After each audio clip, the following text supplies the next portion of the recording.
আপু, আমাদের নবীর নাম কি? আমাদের নবীর নাম হযরত মুহাম্মদ। নবীর নাম শুনলে কি বলতে হয়? বলতে হয় সাল্লাল্লাহু আলাইহি ওয়াসাল্লাম।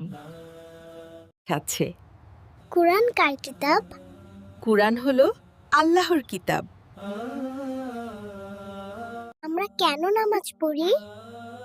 আল্লাহর ইবাদত করার জন্য। লিখতে নেবেন নামাজ দিনে কয় ওয়াক্ত? 5 ওয়াক্ত। প্রথম নামাজ কোনটি? ফজর। শেষ নামাজ কোনটি? এশা। এশা। এশিনে নাহাজ ওয়ারিদ। এমন ইসলামিক ভিডিও দেখতে সাবস্ক্রাইব করো। লাইক, কমেন্ট আর শেয়ার করতে ভুলো না।